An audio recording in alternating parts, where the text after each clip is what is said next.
Hello everyone, this is Burger Boy. Welcome back to another video, and today I am super excited to bring you my Niagara Falls Regionals Top 50 deck profile. That is right.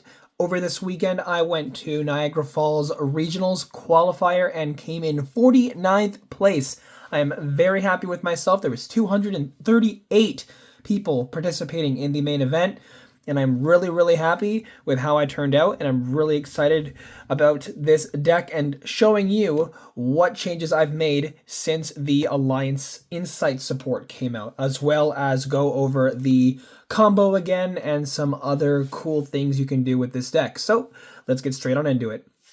We're starting off with 3 copies of the Live Twin Kiss-A-Kill, of course, and now we're playing 3 copies of Kiss-A-Kill Frost, of course. I am playing 3 copies of Live Twin Lila Sweet. You don't have to play 3. I like it because it just sometimes comes up. It also helps you, like, if you activate the effect of Kiss-A-Kill, for example, and you want to be able to summon that extra Lila from the deck or hand, and your opponent, like, Imperm or Veiler or Ashes you can Sweet. Even though it doesn't really matter if this resolves or not, you can Sweet just to get a name engraved anyway, as well as test your opponent for hand traps, see what they have. And of course, we're playing 1 copy of the Leela. This, of course, is also full combo. Every Kiss-A-Kill name is full combo. This also is full combo because it summons the Kiss-A-Kill from deck. But it is very important that if this is the only one you draw, this one resolves. So if you draw these 2 together, that's really good, because if your opponent plays an Ash or an Imperm into this, then you have that in hand to discard to negate that, which is why I like playing 3, just in case I don't draw any of my Kiss-A-Kill names or access to it. And of course, we're playing 1 copy of the Leela Treat, the extender there, and it's really cool, a little bit of a combo we can go into with these 2, as well as our starter. For the Fiendsmith stuff, we're of course playing 3 Engraver and 1 Lacrima, and then 1 Fabled Lurie, of course, must have for the Fiendsmith engine, and as well we're playing 1 copy of Unchained Soul Sharvara. And for our monster hand traps, we are playing Triple Ash, Triple Joel and Lockbird, Triple Marchami Fulos, and Double Effect Veiler. Really happy with the ratios here. I think I might play around a little bit more with these. I'm on a 42 card deck. I'm really happy with the consistency it has, though. I've kind of desensitized myself to playing more than 40. I really like how this deck sits at 42, although if Fualos gets limited or semi-limited, I'll be forced to cut those, of course. But as it stands, I really like this monster ratio with the hand traps. As I said in the last video, I play a lot of hand traps in this build, including the side deck and the Lila Suite as a hand trap. It plays 10 in total, but now we're playing a 13th. Actually, no, the Ghost Bell and Ghost Ogre aren't there anymore. So we're playing 11. We're playing a new hand trap is basically what I'd like to show you. Anyway, into the spells, we are playing Triple Sunny's Snitch and 1 Secret Password. Secret Password is another thing you might want to cut for yourself, but I like being able to have it. If I've already opened a Kiss-A-Kill or one of these, I can use this to bait an Ash to get that. If the Ash goes through, I mean, I don't get this, but I've already baited a hand trap if I have another in hand, or if I've already drawn the Kiss-A-Kill to begin with, which is really nice. We're playing 1 copy of Fiendsmith's Tract, as well as 1 copy Thrust and 1 copy Talents. And of course, the Call by the Grave alternate artwork with the twins on it. Had to go for it. And of course, 1 Crossout Designator. Kind of sucks that it got limited to 1, but it makes sense, so I'm not totally unhappy with that decision. And for the traps, we're playing 1 copy of Paradise, 1 copy of Chamber of the Unchained, and 3 Infinite Impermanents. Very good to have these. Yeah, so that's going to do it for the main deck. Let's get into the extra deck. For the extra deck, we're of course playing 1 copy of Kiss-A-Kill Deal, which is very good, and 2 copies each of the Evil Twin Kiss-A-Kill and Leela Link 2s. You, of course, could choose to drop one of each. That's totally fine if you want to do that. Although I find myself often needing to go into the extra copies of each, and I like having access to two. It also is good in case your opponent tries to extra deck rip you with a unicorn in case they're playing like Fiendsmith Regenesis, which, you know, unicorn can rip from the extras. So even if they like get rid of the deal, it's not that important because you can just do the old combo that I showed you in the last video. I'm not going to be going over the full combo. You guys will have seen the last video. If not, I'll leave it in the description. The combo is almost exact same, but the startup is a little bit different. So I'll show you how it starts up, but then right after that, it just goes straight into the normal combo as usual from the previous video. And of course, we're playing one copy of the Evil Twins Trouble Sunny. Very, very nice. And of course, for the Fiendsmith stuff, one Requiem and one Paradise as sequence, sorry, as well as one Desiree. Sorry for the shadow, my phone is right here. For the Unchained stuff, we're playing one copy of Yama and one copy of Rage. That's our Unchained package finished for the deck. Really, really good that you're able to have an IP Masquerena on field to scoop up an opponent's monster for going into an SP Little Knight. Really, really good. Gets rid of two problem cards all at once. This into this is 3 removals, which is really awesome to be able to do.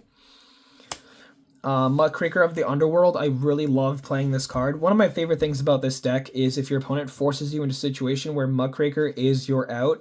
It's so fun playing different combos with Muck. I've almost every single time I've gone into Muckraker, it's been something different, but equally insane every single time. So there's a few things you can do with that, which I'll showcase in some follow-up plays you can make. And of course, we're playing one Abawaku, the Lightless Shadow. Really, really good to be able to get your light or darks from grave as a quick effect, or non-target destroy a card on field, and then refresh your hand during your standby phase, which is awesome. And Djinn Buster. This card is really, really good. A lot of people would rather play like Necroquip into Caesar, DDD High King Caesar, but I feel like my deck really can't commit to that without dropping the Unchained package, which I don't want to do. So there are not every single circumstance you'll get it, but there are times where you can make the Djinn Buster for an extra point of interruption on your opponent's turn. So we're also going to take a look at the side deck because there's one extra card that I've added in there in place of the Ghost Bell and Ghost Ogres, and as well as just to show you what I played for the regionals. So we're playing 3 copies of Artifact Lancia, and this is what I put in for the Ogre and the Bell. Ally of Justice Cycle Raider. It's really good into Blue Eyes and Fiendsmith, like the Fiendsmith Mirror, because it banishes 2 lights from grave off a discard during your opponent's turn.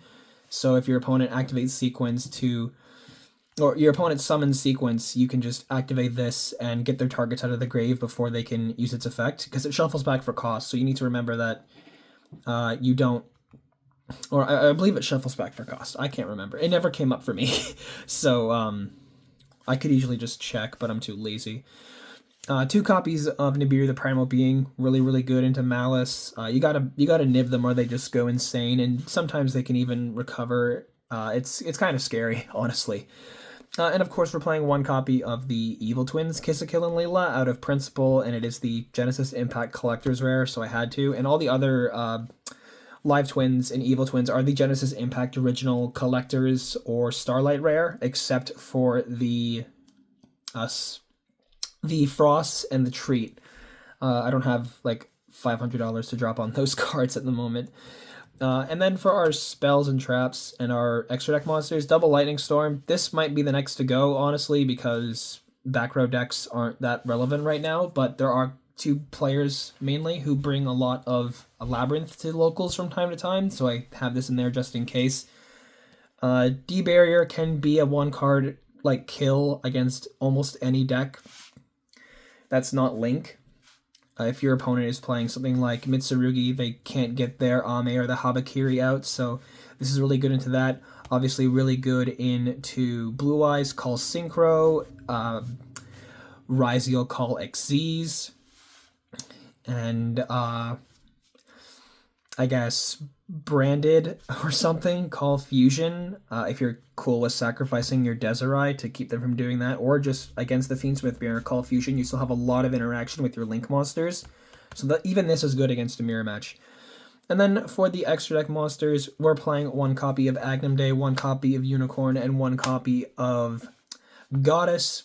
I might consider dropping these, although there are some times where I've gone into Agnum Day and Unicorn in like other games where it's really helpful to be able to remove a lot of stuff off your opponent's field or attack with a lot of attack points for game, or scoop up one of their monsters and then go full Fiendsmith combo, which is really good. Okay, so let's take a look at the different combo you can do with it this time. So we're just going to pretend like our opponent has nothing in hand. Normal summon Kiss a Kill. And you're going to link her off and then summon the Kiss a Kill Deal. And then use her effect to 4-cost send a Leela from deck or extra deck to grave. That's going to be your Leela Sweet. And then Sweet's effect will activate in grave if you control a deal on field. It will summon herself. And then you're going to use both of these to go into your Kiss a Kill, and then use her to revive a Leela, and then go those two into a Leela, and then use Leela to bring back a Kiss a Kill. Kiss a Kill draws a card. And then these two, of course, into Trouble Sunny. And it is the exact same combo from before. So if you guys missed that video, be sure to go check it out so you know what to do from here. But after this, it's into Fiendsmith combo, pivot into Unchained, pivot back into everything else, into back into Fiendsmith again. It's really, really cool what you're able to do with this build and that combo there. And we're also going to take a look at the board that ends with Djinn Buster. So if you've opened up your Kiss a Kill and a Sunny Snitch, this opens into Djinn Buster, which is really good to be able to have a Monster Negate quick effect and burn for 500 at any point. So if your opponent tries to Nibiru you, you have Djinn Buster on field, but you need to draw either the Leela and the regular Kiss a Kill and Sunny Snitch. So firstly, you will normal summon your Kiss a Kill and activate her effect to summon a Leela from deck, which would be your regular Leela. Then you'll just go and activate your Sunny Snitch to add a live twin from deck to hand. That will be your Leela Treat. Treat goes to your hand.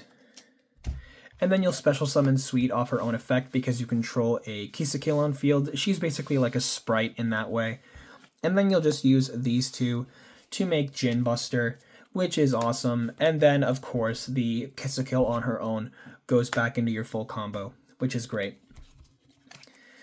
If your opponent, for some reason, scoops or they brick or they, or doesn't scoop and they brick or whatever, but they want to see you play the rest out. Let's say that you have the rest of your stuff on field, and you've activated Trouble Sunny during your opponent's turn, and you got these two on board with your Abao, and you've got your Desiree, and say if you have SP made off of Unchained Soul of Rage, you can go these two into Muckraker. And then you can use Muckraker effect, discard a card, or target a fiend in your grave. So you target your Trouble Sunny, and then summon, and then discard a card on that resolution. And then you have both of these back in rotation for your Trouble Sunny, as well as if you still have... Oh, it's in the extra deck. Stupid. You would have the Bow on field, SP...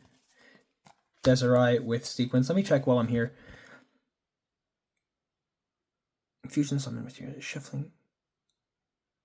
Yeah, so it doesn't target. So it doesn't target the thing. So it shuffles them back for cost. Funny.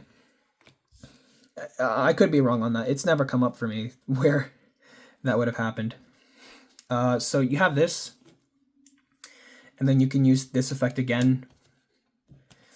Bring these two back. And then you have another draw and a pop on this. And then say these two would be in grave at this point. You wouldn't have much to pivot back into at this point.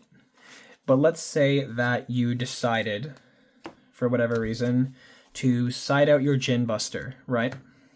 You've sided out Djinn Buster, and you're playing Unicorn in the extra deck instead. You can go with these two into Unicorn. It is co-linked, so you would discard a card, shuffle back a card on your opponent's field, and then draw another card. So let's just say that was our draw. Then you also have a Bow, so you can activate her effect, discard your card, banish her, and then you would get your Trouble Sunny back online again. So there is a lot of really good recycling with the interactions between Muckraker, Trouble Sunny, and a Bow, as well as other fiends you can go into, like your Unicorn, or your Agnum Day, which I believe is just generic. Yes, it just needs a light fiend, so you could go with your Desiree and one of your Kiss-a-Kill monsters on field, or you could go with, not Trouble Sunny, because that would be only 2 materials. Yeah, so you could go with these two into Agnum Day to go back into Desiree on field with also Agnum Day equipped, which is really cool. You have a lot of options to go with that. I'd say the easiest things to side out first would be your extra copies of both if you decide to play the one extra of each. So you could put the Agnum Day and the Unicorn in. Goddess is optional, although that last side out could just be your Djinn Buster, because everything else is very essential to the combo to keep in there, especially Muckraker, because she does a lot for the crack back on your turn again, which I really, really like. None of that came up during, none of the interactions with Unicorn and Agnum Day came up, but having Muck to bring back your stuff and a Bow to recycle came up almost every match I played. I went 5-3, which is really, really good. A lot of really awesome games. Very balanced, I would say, in the lower tables for a while, until like every Malice player started beating each other, and then the Malice players were shifted down. But I went against 2 Malice, and those were 2 of the games I lost to. I went against a Pyramid Tsurugi build, which I beat. I beat Heroes. I beat a Primite, Fiendsmith, Evil Swarm. I guess the Primite was there for Heliotrope, but I guess is pretty funny.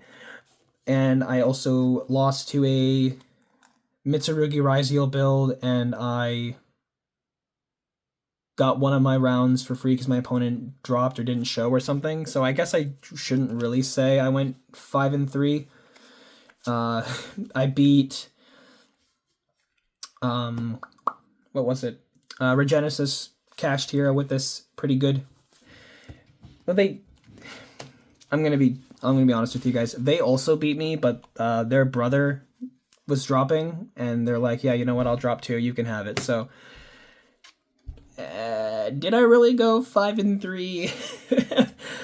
Yeah, because it sounds better for the thumbnail to say top 49, top 50. So I wouldn't have been if not for those 2 situations. But yeah, thank you guys so much for watching. I really hope you liked this deck, and I really, really like this deck. If you decide to pick it up, by all means, give it a shot. But also, you know how I feel about making your own deck yourself. So please feel free to use this deck as a framework for your build, as well as adding your own spin to it. I'd love to see what you guys come up with. If you could find a way to work with this and a Caesar in Necroquip lineup, I'd love to see that as well. You can share those decks with me down in the Discord, which is in the description. You can join for absolutely free. Just make sure you verify yourself after reading the rules. Click the green check mark, it's all there. And you can interact with all my awesome friends and my staff, my mods. They are great people. They'd love to have you. I'd love to see you there. Let me know in the comments what you thought about this deck, what you think about the current format, whatever you want to say. Just leave a like, comment, subscribe so I know that you liked the video, and turn on notifications. Join the Discord down in the description, and I'll see you guys in the next video. Peace out.